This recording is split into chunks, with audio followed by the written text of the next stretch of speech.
안녕하십니까, 노선호입니다. 3월 23일 목요일입니다.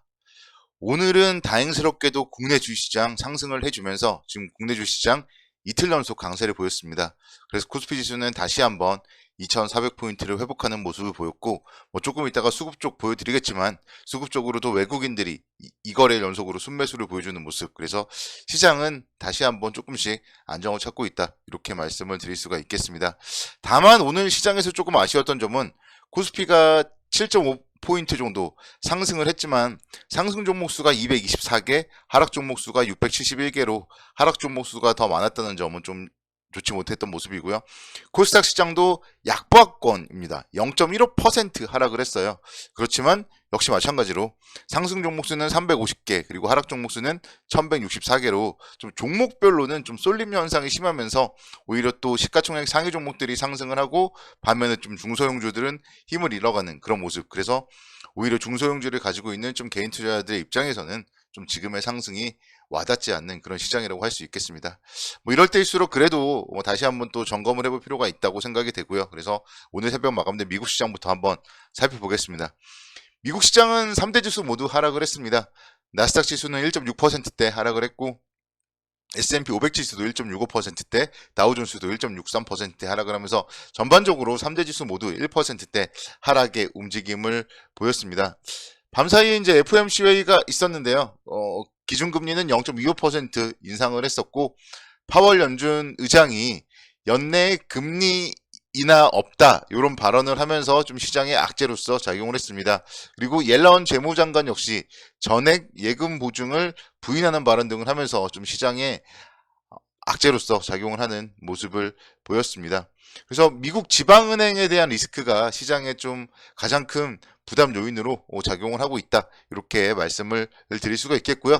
저는 오히려 다행스럽다는 생각을 했어요. 그리고 오늘 시장 오히려 아침에 하락하면은 좀 매수할 수 있는 찬스다, 그런 생각을 했었는데요. 이유는 제가 이제 계속 말씀을 드렸던 FOMC 회의 이후에는 좀 불확실성이 제거되면서 올라갈 가능성이 높고, 파월 의장이 연내 금리 인하 없다, 이런 얘기들을 했다는 것 자체가 결국 전반적으로 봤을 때 미국의 은행이 건전하고 이런 부분들 생각을 해봤을 때 경제가 그래도 잘 돌아갈 수 있다, 금리 인하 없이도 경제가 잘 돌아갈 수 있다는 좀 그런 자신감의 표현이기 때문에 오히려 관련된 얘기로 미국 시장이 하락을 했을 때 우리 시장이 하락 출발을 하면은 좀 기회가 아닐까, 좀 그런 생각을 했는데, 오늘 코스피 지수로 놓고 봤을 때는 좀 그런 예상이 맞아 떨어졌다, 이렇게 말씀을 드릴 수가 있겠습니다.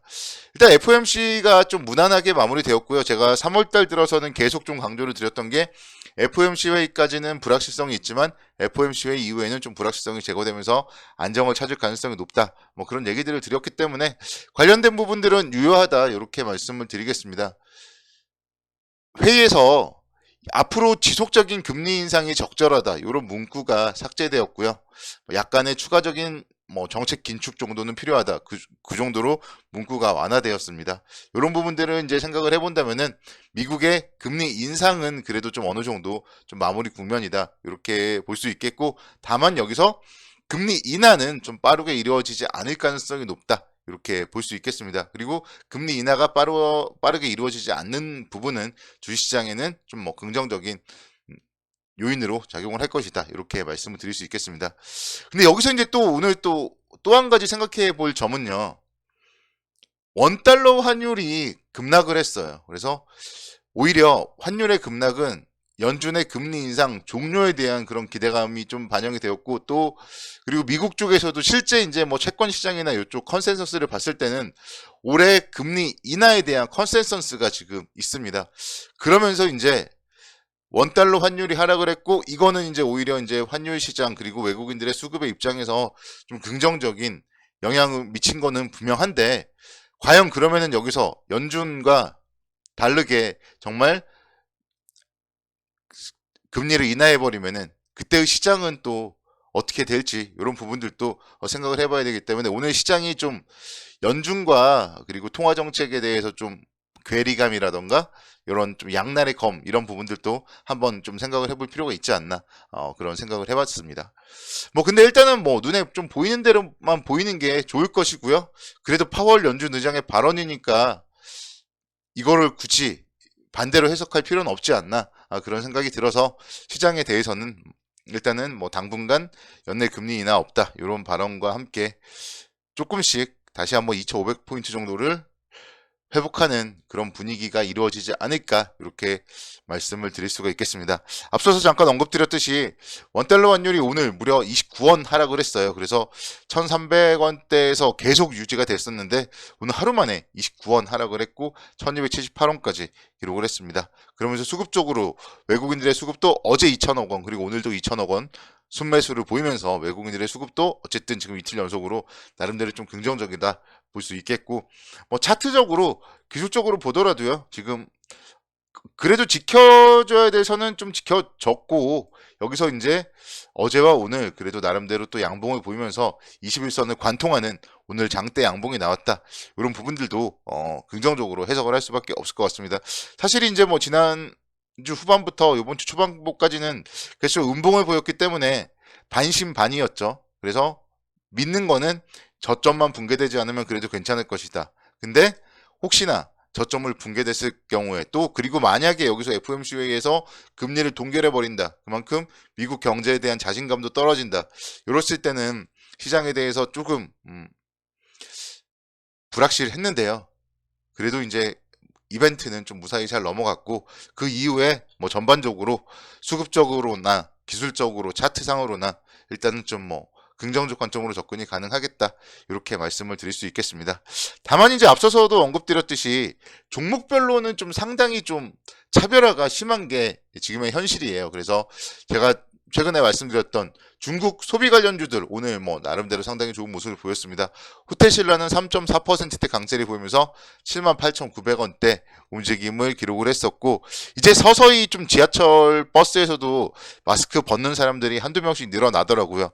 사실 월요일날 같은 경우에는 정말 대중교통에서 마스크를 다 쓰고 있었는데 지금은 이제 목요일이 되다 보니까 그래도 좀 벗는 사람들이 눈에 띕니다. 그래서 관련해서 이제 또 화장품 관련주들에 대해서도 좀 주목을 해봐야 되고, 오늘 아모레퍼시픽도 2.3%대 강세 움직임을 보였습니다. 그래서 이런 중국 소비 관련주에 대해서 이제 생각을 해본다면은 한국관광공사에서요 지금 중국 여행업 대표 방한 시찰단을 한국으로 초빙을 해서 팸 투어를 진행 중이다. 이런 소식들이 들렸어요. 그래서 정부 주도의 대규모의 방한 행사로 코로나19 팬데믹 이후에 3년 만에 처음으로 이루어졌고, 그러면서 이제 신흥 관광지 그리고 신규 럭셔리 호텔들에 대해서 중국 쪽에 좀 소개를 시켜 드리고 이런 부분들은 충분히 긍정적일 것이다 이렇게 말씀을 드릴 수가 있겠습니다. 그리고 뭐 아모레퍼시픽 같은 경우도 마찬가지죠. 화장품 판매에 대한 뭐 증가 그리고 면세점에서의 매출 증가 이런 부분들, 중국 관광객들이 오면은 분명히 아모레퍼시픽의 화장품들 또 싹쓸이 해갈 거예요. 그래서 관련된 부분들 실적으로 충분히 받쳐줄 수 있다 이렇게 말씀을 드릴 수가 있겠습니다. 2차전지 관련주들의 상승도 연일 정말 대단합니다. 오늘도 삼성 SDI 1.9%대 상승을 하면서 74만원대 움직임을 보였고요. 전반적으로 뭐 에코프로비엠이라든가 이런 종목들 뭐 너무나도 엄청난 상승을 보여주고 있는데 차트 보지 않겠습니다. 이제 그런 기업들은 사실 정말 너무나 고평가 영역으로 치닫고 있기 때문에 여기서 정말 따라 붙으면 안 된다 그런 생각이에요. 오늘 뭐 어떤 분들은 이런 글도 쓰더라고요. 월요일날 용기 있게 샀더니 너무 좋다. 근데 정말 그렇게 됐을 때 무너지는 것도 한순간이겠죠. 그래서 에코프로비엔 같은 기업들은 쳐다보면 안 된다 생각이 들고, 2차 전지에서는 뭐 대장주는 저는 계속적으로 삼성 SDI라고 생각을 합니다.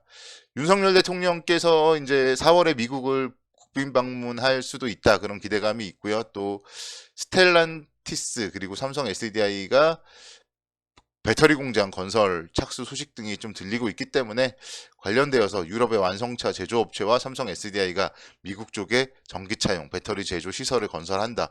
이런 부분들은 충분히 뭐 향후에 긍정적인 모멘텀으로 작용을 할 가능성이 높다. 이렇게 말씀을 드릴 수가 있겠습니다. 그리고 오늘 같은 경우 좀 자동차 업종에 좀 주목을 해보자 이런 얘기로 마무리를 하고 싶은데요.